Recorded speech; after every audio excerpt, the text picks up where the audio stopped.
Hello everyone. உங்கள் கண்ணை சுற்றி டார்க் சர்க்கிள் ஃபார்ம் ஆகுதா? ஸோ அப்போ அதுக்கு என்ன காரணம், என்ன பண்ணணுன்றதை பார்ப்போம். இதுக்கு முன்னாடி சப்ஸ்கிரைப் பண்ணலன்னா சப்ஸ்கிரைப் பண்ணி வச்சுக்கோங்க.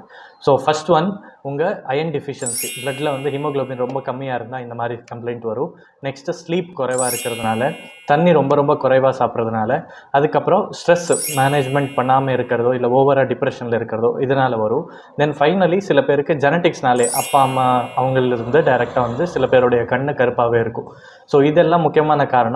இதுக்கு என்ன பண்ணணும் அப்படின்னா, அயன் டெஃபிஷியன்சி இருந்தால் உங்கள் டாக்டரை பார்த்துட்டு அயன் டேப்லெட்டை ஃபுல்ஃபில் பண்ணிக்கணும். அதுக்கப்புறம் ப்ராப்பராக ஒரு ஸ்லீப் 6 to 8 hours கண்டிப்பாக தூங்கணும். 2 to 3 liters தண்ணி குடிக்கணும். ஸ்ட்ரெஸ் மேனேஜ்மெண்ட் பண்ண பழகிக்கணும். அதுக்கப்புறம் ஹோம்மேட் ஒரு சின்ன ரெமெடி என்ன அப்படின்னா, டெய்லி குக்கும்பர் இல்லைனா பொட்டேட்டோ இதை கண்ணில் வச்சுட்டு ஒரு 10 நிமிஷம் உட்காரணும். நைட்டு தூங்குறதுக்கு முன்னாடி கொஞ்சமாக ஆல்மண்ட் ஆயில் எடுத்துகிட்டு கண்ணை சுற்றி தடவிட்டு தூங்கிடணும். ஸோ இது பண்ணுறதுனால உங்களுக்கு கொஞ்சம் பெட்டர்மெண்ட் வரும். ரெஸ்பெக்டிவ் உங்கள் டெஃபிஷியன்சிஸ் என்ன இருக்கோ இல்லைன்னா லைஃப் ஸ்டைலை மாற்றிக்கிட்டால் நல்ல இம்ப்ரூவ்மெண்ட் இருக்கும்.